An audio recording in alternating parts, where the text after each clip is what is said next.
Hello student. तो आज का आपका टॉपिक है डिकेड काउंटर। ठीक है, तो हमारा चैप्टर जो चल रहा है काउंटर्स। ठीक है, काउंटर्स टॉपिक में हमने बहुत सारे काउंटर देख चुके हैं। ठीक है, असिंक्रोनस, सिंक्रोनस। तो फिर हमने पहले क्या देखा, असिंक्रोनस, थोड़े बहुत एग्जांपल देखे उसके। ठीक है, फिर अब जो नेक्स्ट काउंटर है आपका, ठीक है, असिंक्रोनस में अप देख लिया, डाउन देखा। ठीक है, तो किसी में आगे काउंटर आता है डिकेड काउंटर। ठीक है, तो आपने प्रीवियस लेक्चर अगर नहीं देखे हैं तो पहले उनको देखें, क्योंकि बिना उसके ये समझ में नहीं आएगा आपको। ठीक है, तो ये हो गया आपका डिकेड काउंटर। इसी को कहते हैं हम मॉड 10 काउंटर। ठीक है, तो इसी को क्या कहता है, ये मॉड 10 काउंटर। ठीक है, मॉड 10 काउंटर कहने से तो आप सीधे सीधे समझ जाओगे कि स्टेट कितना है इसमें। ठीक है, तो वो क्या कहता है कि नाम डिकेड काउंटर से इसको पहचाना जाता है। ठीक है, तो हमेशा याद रखना है decade counter means mod 10 counter.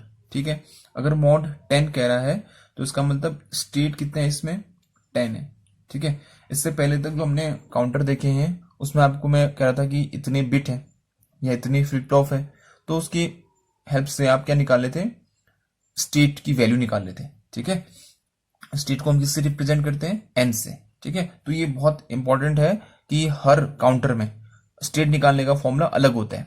तो अभी तक जो हमारा फॉर्मूला चल रहा है वो क्या चल रहा था, 2 की पावर n। हमें नंबर ऑफ फ्लिप फ्लॉप्स दिए थे।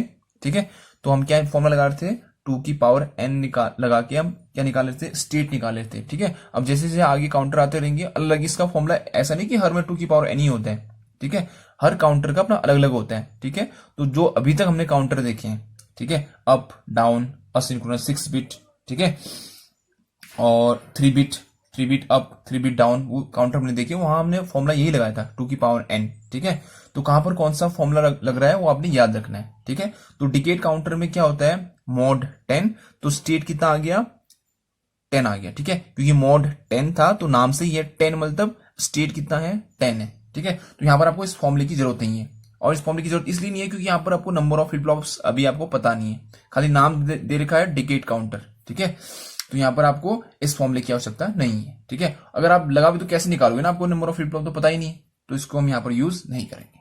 ठीक है, तो सीधे ही स्टेट कितना हो गया, 10 हो गया। ठीक हो गया, फिर अब मैक्सिमम कितने पल्स तक काउंट कर सकते हो आप इसमें, मैक्सिमम काउंट कितना कर सकते हो, फिर वही जो अभी तक हम प्रीवियस फॉर्मूला लगा रखे हैं, मैक्सिमम काउंट का फॉर्मूला होता है n-1। ठीक है, n-1 मतलब n 10 है तो -1, तो इसका मतलब आप इस काउंटर की हेल्प से 9 पल्स तक क्या कर सकते हो, काउंट कर सकते हो। ठीक है, 9 पल्स तक आप काउंट करोगे। ठीक है, चलो फिर ठीक है। अब 9 को मैं अगर किस में लिखूं, अगर जो 9 है इसको मैं अगर बाइनरी में कन्वर्ट करूं, ठीक है, ये डेसिमल नंबर है। ठीक है, 9 जो आपका एक डेसिमल नंबर है यहाँ पर। ठीक है, तो अगर मुझे इसको बाइनरी में कन्वर्ट करना है तो मैंने आपको कन्वर्जन बता रखा है, मैं सीधे लिख रहा हूं यहाँ पे। ठीक है, तो इसको मैं कन्वर्ट करूंगा ना तो ऐसा आता है 1001। ठीक, 101, सॉरी 1001। ठीक है, तो ये इसका बाइनरी कन्वर्जन है। ठीक हो गया, तो अब देखो फिर यहां पर आपको कितने डिजिट दिख रहे हैं, 1 2 3 4। ठीक है, या फिर ऐसे भी कह सकते हो कितने बिट दिख रहे हैं आपको।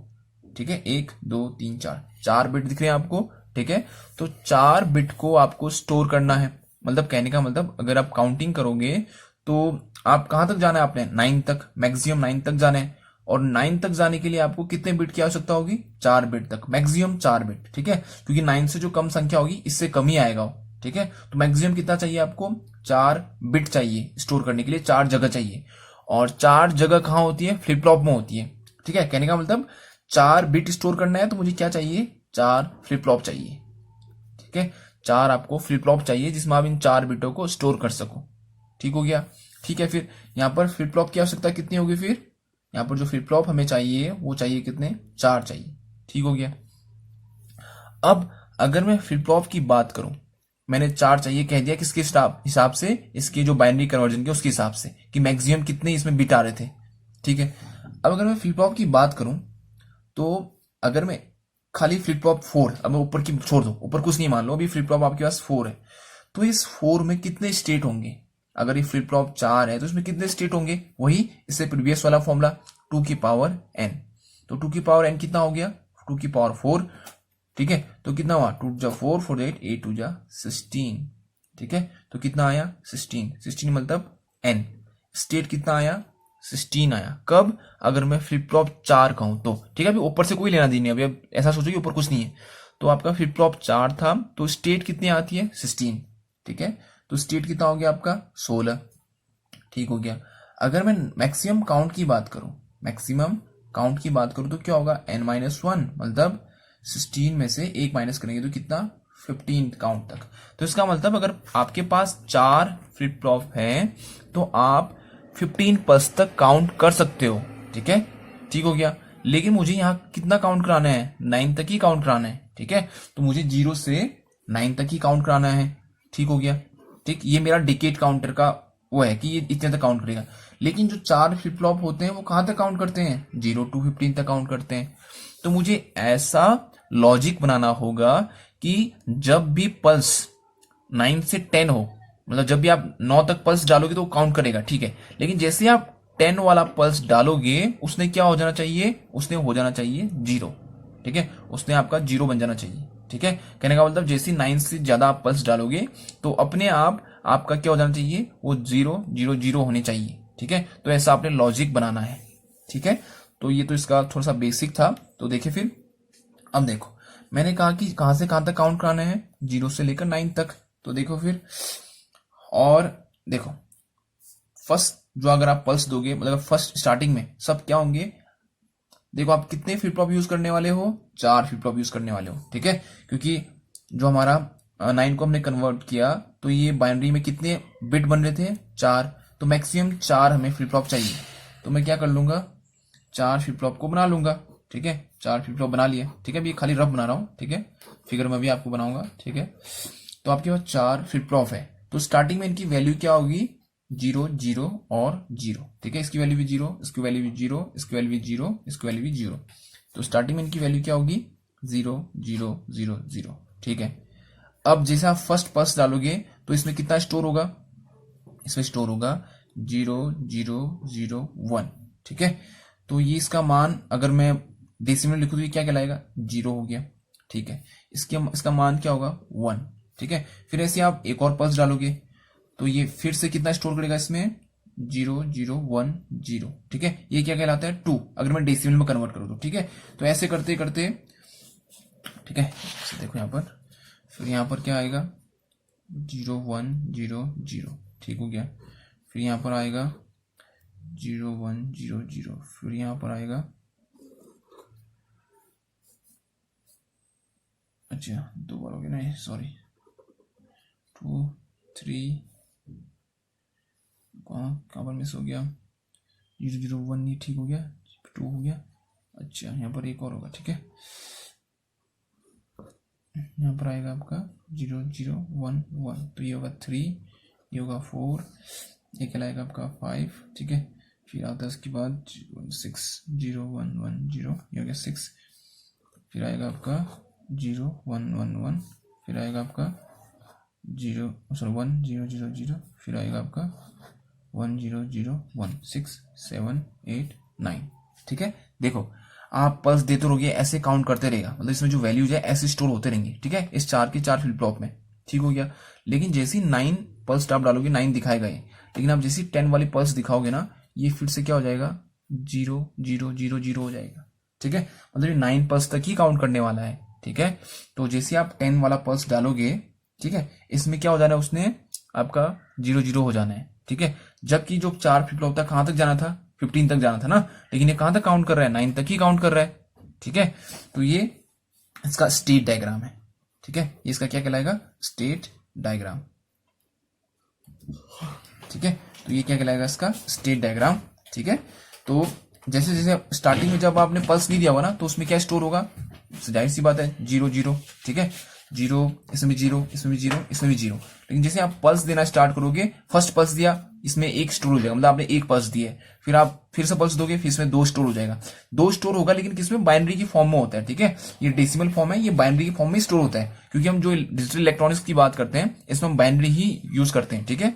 तो जो आपका 2 कह रहा हूं मैं, लेकिन ये ऐसा स्टोर होगा, यहाँ इसमें 0, इसमें 0, यहाँ 1, ये 0, ठीक है।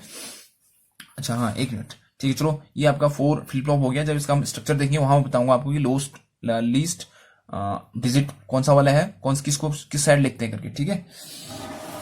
हाँ ठीक है, फिर ये आपका बेसिक हल्का सा इसका बारे में इसकी थोड़ी सी, ठीक है, कि कैसे ये काम करता है, कैसा इसका बेस है, कहाँ से ये स्टार्ट होता है, इसको क्या कहते हैं, किस टाइप से ये आगे जाता है, ठीक है, कितने फ्लिप फ्लॉप होते हैं, कितने स्टेट होते हैं, ठीक है, वो हमने इसमें देख लिया, ठीक है।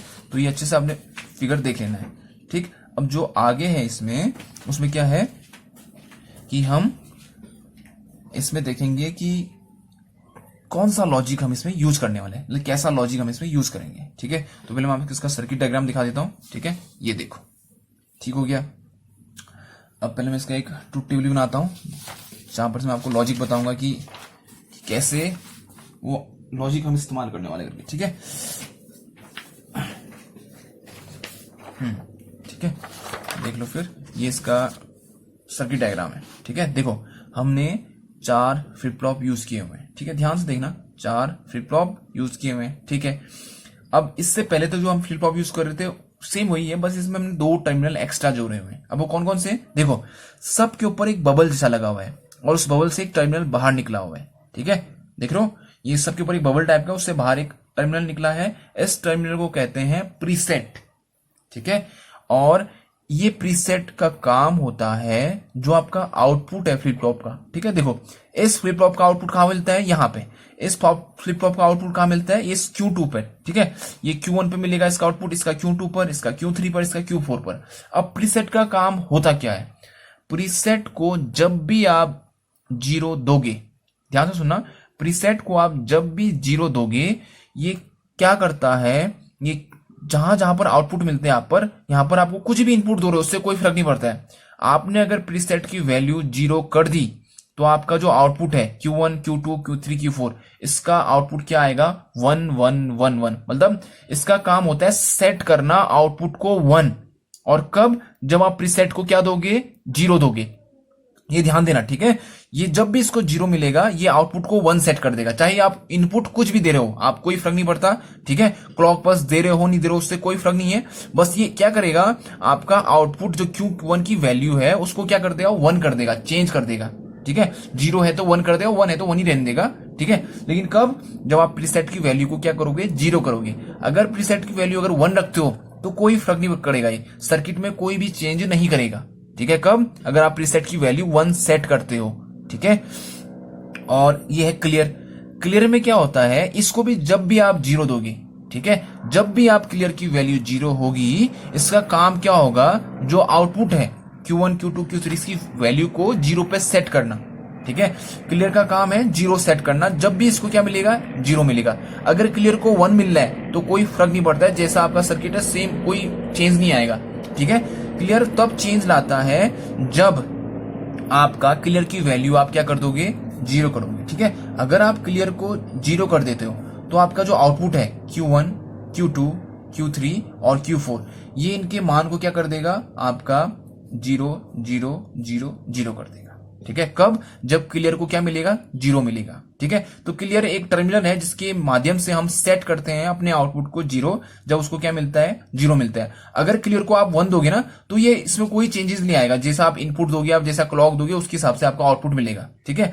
क्लियर तभी अपना काम करता है जब उसको क्या मिलता है, 0 मिलता है। सेम वही प्रीसेट तब काम करेगा जब उसको 0 मिलेगा, और वो आउटपुट को क्या सेट कर देगा, 1 1 1, ठीक है। तो ये दोनों किसको देखते हैं, 0 को देखते हैं। अगर इनको 0 मिल रहा है तो अपना काम करते हैं, अगर इनको 1 मिल रहा है तो फिर ये सर्किट में कोई भी बदलाव नहीं लाते, कोई भी चेंज नहीं लाते, ठीक है। चलो फिर आगे देखते हैं, ठीक। तो ये आपका सर्किट डायग्राम है डिकेट काउंटर का, ठीक है। तो यहां से जो कौन से फ्लिप फ्लॉप यूज किया मैंने, टॉगल फ्लिप फ्लॉप यूज किया है, ठीक है।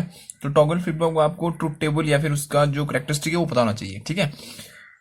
टॉगल फ्लिप फ्लॉप में क्या होता है, अगर आप उसको 1 वैल्यू दोगे तो वो क्या करेगा, आपका उसको 0 कर देगा। टॉगल मतलब चेंज करेगा, ठीक है। मतलब जब भी आप उसको 1 दोगे ना, ठीक, तो जब भी आप उसको 1 दोगे तो जो उसका Q आउटपुट है वो 1 से 0 हो जाएगा या फिर 0 से 1 हो जाएगा, ठीक। अगर उसका आउटपुट 0 है और आप उसे 1 दे रहे हो, लॉजिक 1 दे रहे हो, ठीक है। टॉगल फ्लिप फ्लॉप मतलब उसका आउटपुट टॉगल करना। अगर आप उसको लॉजिक 1 दोगे तो उसका जो आउटपुट है 0 से 1 हो जाएगा, अगर 0 है तो, अगर 1 है तो वो क्या हो जाएगा, 0 हो जाएगा, टॉगल करेगा मतलब। ठीक है, तो हमने यहाँ पर कौन सा फ्लिप फ्लॉप यूज किया है, टॉगल फ्लिप फ्लॉप यूज किया हुआ है। और टॉगल फ्लिप फ्लॉप को क्या दे रखा है, लॉजिक 1। इसका मतलब सारे जो आपके टी फ्लिप फ्लॉप या टॉगल फ्लिप फ्लॉप है सबको क्या मिला हुआ है, लॉजिक 1। देखो यहाँ पर मैंने लॉजिक 1 दिया और सभी को एक साथ कनेक्ट कर दिया है। ठीक है, देखो इसको 1 मिला है, इसको भी 1, तो ये सारे जितने भी टी फ्लिप फ्लॉप है सबको लॉजिक क्या मिला हुआ है, 1 मिला हुआ है। और देखो ये प्रीसेट जो है जीरो, जो ये मैंने बबल टाइप बनाया है, इससे सब में प्रीसेट क्या है, 1 है। इसका मतलब प्रीसेट का इन फ्लिप फ्लॉप में कोई भी चेंज नहीं करेगा। मतलब प्रीसेट अगर 1 सेट कर दिया है तो इसका मतलब ये प्रीसेट इनमें कोई बदलाव नहीं लाएगा। ठीक हो गया फिर। ठीक है, ये Q1 इस फ्लिप फ्लॉप का आउटपुट, ये Q2 इस फ्लिप फ्लॉप का आउटपुट, ये Q3 इस फ्लिप फ्लॉप का आउटपुट, Q4 इस फ्लिप फ्लॉप का आउटपुट है। और ये एक प्रकार का क्या है, असिंक्रोनस काउंटर है। ठीक है, ये असिंक्रोनस काउंटर का ही एक टाइप है। क्यों, देखो क्योंकि हमने इसमें जो क्लॉक पल्स दिया है ना, वो सिर्फ फर्स्ट फ्लिप फ्लॉप को ही दिया है। बाकी जो क्लॉक पल्स और फ्लिप फ्लॉप को मिले हैं वो आउटपुट से मिले हैं। देखो इस फर्स्ट फ्लिप फ्लॉप का जो आउटपुट है Q1, वो जा रहा है इसके क्लॉक में, और इसका जो आउटपुट है वो जा रहा है इसके क्लॉक में, इसका जो आउटपुट है वो जा रहा है इसके क्लॉक पे। और हमने कौन सा क्लॉक पल्स ले रहे हैं, हम नेगेटिव क्लॉक पल्स ले रहे हैं। इसका मतलब जब भी आपका ये क्लॉक नेगेटिव होगा यहाँ पर, तो आपको यहाँ पर आउटपुट मिलेगा। ठीक हो गया। और जब भी इस Q में नेगेटिव एज आएगा तो आपको यहाँ पर आउटपुट मिलेगा, और जब भी इस Q2 में नेगेटिव एज आएगा आपको Q3 पर आउटपुट मिलेगा। ठीक है, ये हम जो नेगेटिव एज वाला हम अच्छे से समझा हमने। ठीक है, तो यहाँ पर हम उतना डीप नहीं जाते हैं। ठीक है, तो खाली टाइम वेस्ट, वीडियो सब लंबी हो जाएगी। ठीक है, तो देखो फिर ये आपका फ्लिप फ्लॉप है। हमने ये जो नैंड गेट है, ठीक है, वो कहाँ पर लगा रखा है, Q2 पे लगाया हुआ है। एक Q2 से एक आउटपुट लिया हुआ है और एक Q4 से एक आउटपुट लिया हुआ है, उन दोनों से ही कनेक्ट किया है। अब ऐसा क्यों है कि हमने इन दोनों को ही कनेक्ट किया हुआ है। पहले मैं आपके लिए जो डायग्राम, उस एक ट्रूथ टेबल टाइप को बनाता हूं, उससे आप समझोगे। ठीक है, देखो फिर पहले मान इसको देखो। ठीक है, ये आपका Q4, ये आपका Q2, ये आपका Q3, ये आपका Q1। ठीक है, एक और चीज में जो हर उसमें फिगर में बता रहा हूं आपको कि जो Q1 है ना, ये होता है लीस्ट सिग्निफिकेंट डिजिट। जैसे आप कोई भी लिखते हो ना, जैसे 1 0 1 और 0 है, तो जो Q1 की आउटपुट आएगी ना, वो यहां पर लिखोगे आप, इस जगह पर, इस प्लेस पर आप Q1 के आउटपुट को लिखोगे। ठीक है, इसलिए इसको क्या कहते हैं, लीस्ट सिग्निफिकेंट डिजिट। और जो Q4 है आपका, वो मोस्ट सिग्निफिकेंट डिजिट है। Q4 का जो आउटपुट आएगा वो इस प्लेस पे लिखोगे, चाहे कुछ भी आए, 0 आए चाहे 1 आए, वो आप यहां पर लिखोगे Q4 की वैल्यू को। ठीक है, फिर Q1 के बाद क्या है, Q2 है। ठीक है, तो Q1 के बाद क्या आएगा, Q2 आएगा। फिर Q2 के बाद क्या है, Q3, तो Q3 यहां पर आएगा, फिर आएगा Q4। तो आपने इतना याद रखना है कि Q1 क्या होता है, लीस्ट सिग्निफिकेंट डिजिट, और Q4 क्या होता है, मोस्ट सिग्निफिकेंट डिजिट। ठीक है, फिर मैंने ये 4 टेबल बना दिया आपका, इस फ्लिप फ्लॉप का आउटपुट है ये, और आपने सभी टी फ्लिप फ्लॉप को लॉजिक 1 दे रखा है। ठीक है, और देखो ये क्लियर भी सभी से अटैच्ड है। ठीक है, इस क्लियर का मान भी सभी से अटैच्ड है, तो स्टार्टिंग में इस क्लियर का मान भी 1 होगा, इस प्रीसेट का मान भी क्या होगा, 1 होगा। तो स्टार्टिंग में ये ना, ये क्लियर इसमें कोई बदलाव लाएगा, ना ये प्रीसेट कोई इसमें बदलाव लाएगा। जैसे जैसे आप नेगेटिव पल्स दोगे, यहां पर आउटपुट मिलेगा, फिर इसके आउटपुट से यहां पर आउटपुट मिलेगा। ठीक है, क्योंकि इसका जो आउटपुट होगा वो इसके लिए किसका काम कर रहा है, क्लॉक पल्स का, तो इससे इसमें आउटपुट आएगा, इससे इसमें आउटपुट आएगा, इससे इसमें आउटपुट। हाँ, ये देखो फिर।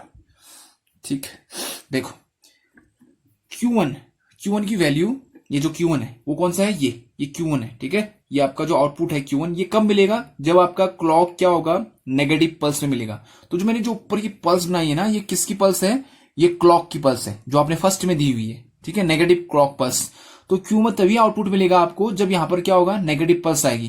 तो ये फर्स्ट में 0 ही रहने वाला है, और जैसे ही नेगेटिव पल्स आई ये क्या हो जाएगा, 1 हो जाएगा। फिर ये 1 ही रहेगा कब तक, जब तक आपको नेगेटिव पल्स फिर से ही मिल जाती है। नेगेटिव पल्स कहां पर है, ये, तो ये फिर से क्या हो गया, 0 हो गया। फिर ऐसे करते ही ऐसा आपको मिलते रहेगा। ठीक है, मतलब ये तब चेंज होगा जब आपको नेगेटिव पल्स मिलेगा। ठीक है, जहां पर नेगेटिव पल्स मिलेगा ये 0 से 1 या 1 से 0 होगा, टॉगल करेगा मतलब। ठीक है, तो ऐसा आपको ग्राफ मिलने वाला है। ठीक है,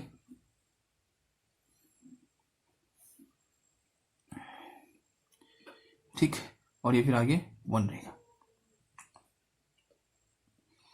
ठीक, तो ये हो गया आपका, यहां पर ये नेगेटिव था तो ये क्या हो रखा है, 1, फिर ये 1 रहा, फिर ये 0 हुआ, फिर ये आपका 0 ही रहा, फिर ये आपका फिर से 1 हो गया, फिर ये 1 ही रहा, फिर यहाँ पर ये फिर से 0 हो गया। तो ऐसा करके आपको 1 0 1 0 मिलते रहेगा। ये हम अच्छे से समझ रखा हमने पहले, ठीक है। फिर यहाँ पर देखो ये आपका क्या था, 1 हुआ यहाँ पर, फिर ये 1 ही रहेगा, फिर ये यहाँ पर 0 हुआ, फिर ये आगे जाके क्या हो गया आपका, यहाँ पर से फिर से ये 0, हाँ यहाँ पर ये फिर से 1 हो गया, ये 1 ही रहेगा फिर, ठीक है। चलो फिर अब देखते हैं आगे, ठीक। अब Q2 की वैल्यू देखो, Q2 में तो आपको आउटपुट तब मिलेगा जब Q1 में नेगेटिव होगा। तो ये पॉजिटिव, ये नेगेटिव, ये positive negative, positive negative, positive negative, positive negative, positive negative, positive negative, ये पॉजिटिव, ठीक है। तो इसमें भी 0 रहेगा। आउटपुट कहाँ मिलेगा आपको, नेगेटिव पे। तो यहाँ पर क्या मिलेगा आपको, 1 1 ही रहेगा यहाँ तक। फिर यहाँ पर ये फिर से 0 हो जाएगा क्योंकि यहाँ पर नेगेटिव पल्स है, ठीक है। फिर ये फिर से 0 रहेगा, फिर यहाँ पर ये फिर से 1 हो जाएगा। तो ऐसे करते हुए आपको ये पल्स मिलना स्टार्ट होगा। ये मैं कल बता चुका हूँ, इसलिए इसमें ज्यादा वो नहीं कर रहा हूँ आपको, ठीक है। तो आपको ये तब तक 0 रहना है जब तक आपको नेगेटिव पल्स नहीं आती Q1 की, क्योंकि देखो ना ये Q1 मिल रहा है इसके क्लॉक में, तो इसकी जो क्लॉक पल्स होगी Q2 की वो किस पे डिपेंड करेगा, Q1 पर, ठीक है। जैसे Q1 किस पे डिपेंड कर रहा था, क्लॉक पर, तो Q1 मैंने किससे बना रखा है, क्लॉक से, और Q2 किससे बनाऊंगा, Q1 से। तो आपको ग्राफ मिल गया। अब Q3 किस पे डिपेंड कर रहा है, Q3 का जो क्लॉक है वो डिपेंड कर रहा है Q2 पर, positive negative, positive negative, positive negative, positive. तो ये 0 ही रहना है इसने, और यहाँ पर जाके इसको नेगेटिव पल्स मिला तो यहाँ पर ये 1 हो गया, फिर ये 1 ही रहेगा, यहाँ नेगेटिव मिला फिर ये 0 हो गया, 0 ही रहेगा, यहाँ पर नेगेटिव मिला फिर ये 1 हो गया, ठीक है। अब देखो Q4 की वैल्यू अगर बात आई, पॉजिटिव नेगेटिव, पॉजिटिव फिर नेगेटिव, तो ये कहाँ रहने वाला है, 0 रहेगा। जब नेगेटिव मिलेगा तभी क्या होगा, पॉजिटिव, और ये फिर पॉजिटिव रहने वाला है, ठीक है। मतलब 1 ही रहेगा ना, देखो नेगेटिव पल्स मिला तो यहाँ पर 1 हुआ, तो ये 1 ही रहेगा अब आगे तक, ठीक है। तो देखो फिर अब इनका आउटपुट देख लो यहाँ पर, ठीक है। जो मैंने आपको स्टेट डायग्राम बनाया है वो आउटपुट कैसे निकला होगा, Q1 Q2 Q3 और ये Q4, ठीक हो गया। ये आपका क्लियर की वैल्यू भी देख लेते हैं, ठीक है। अब देखो फर्स्ट में देखो सबके है 0 0 0 0, ठीक हो गया। दूसरे में देखो आपका सिर्फ, ठीक, तो ये आपका जो है 4 फ्लिप फ्लॉप का आपका ट्रुथ टेबल है, ठीक है। उसमें जो जो आउटपुट मिलते हैं, या फिर हमने 0 से लेकर 15 तक ना, क्योंकि जो आपका 4 फ्लिप फ्लॉप था उसमें कितने स्टेट थे, 16 थे, और हम उसमें कितना पल्स काउंट कर सकते थे, 15 तक। तो मैंने 15 की 15 पल्स जो उसका ट्रुथ टेबल है वो आपको बना दिया है, ठीक है। तो इस टेबल से आपको देखना है कि आपको काउंट तो यहीं तक करना है ना, 9 तक ही करना है। तो इसी में से आपको कुछ लॉजिक ढूंढना पड़ेगा। तो देखो फिर 9 से 10 होने पर, ठीक है, जैसे आपने 9 पल्स दिया तो उसने काउंट किया, ठीक है। जैसे आप 10 दोगे ना, ध्यान से देखो ये जो Q4 है उसकी वैल्यू 1 है और Q3 की वैल्यू 1 है। ऐसा इससे पहले कभी नहीं हुआ है, ठीक है। मतलब ये जो दोनों की वैल्यू 1 1 आई है, ये इससे पहले कभी 1 1 नहीं हुए। साथ ही ध्यान से देखो, हुए हैं नहीं हुए।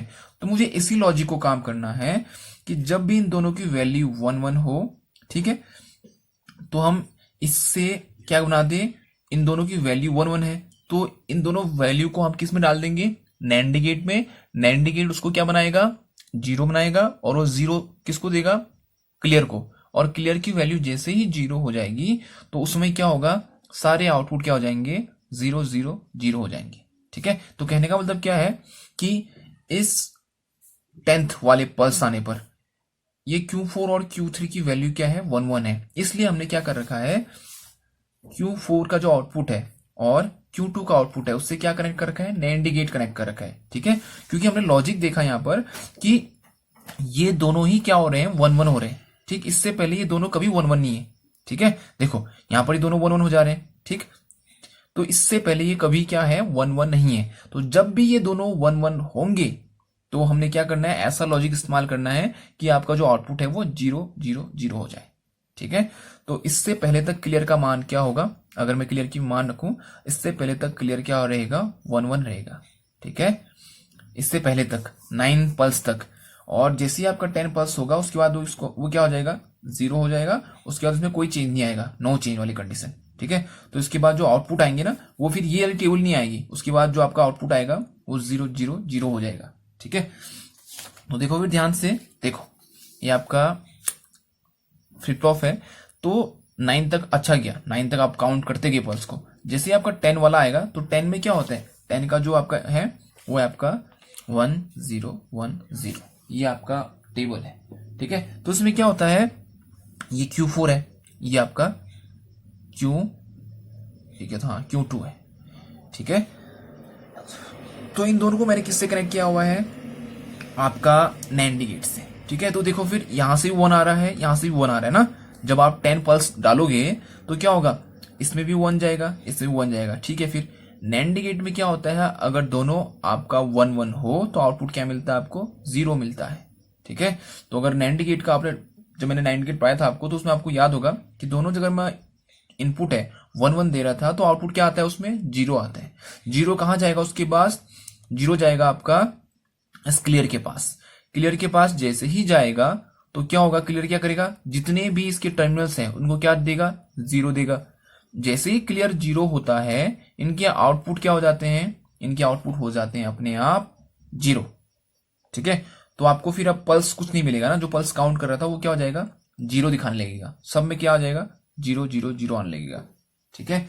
तो जब भी आपका ट्रूथ टेबल के हिसाब से Q2 और क्या आपका क्यू, एक मिनट, हाँ ये मैंने गड़बड़ कर दिया क्या, हाँ एक मिनट, हाँ ये आपका Q2 है, ये Q3 है, ठीक है। तो जब भी आपका Q2 और Q4 क्या होगा, 1 1 होगा, तो आपका जो आउटपुट आएगा वो क्या हो जाएगा, आपका 0 0 आ जाएगा। तो हमने ये लॉजिक यहाँ पर हमने यूज किया हुआ है, ठीक है। तो ये आपका था डिकेड काउंटर, ठीक है, इसको आप अच्छे से समझिए, ठीक। चलो किसने फिर, अब जो नेक्स्ट टॉपिक है आपका वो है आपका रिंग काउंटर, वो हम नेक्स्ट वीडियो में देखेंगे, ठीक है। ओके।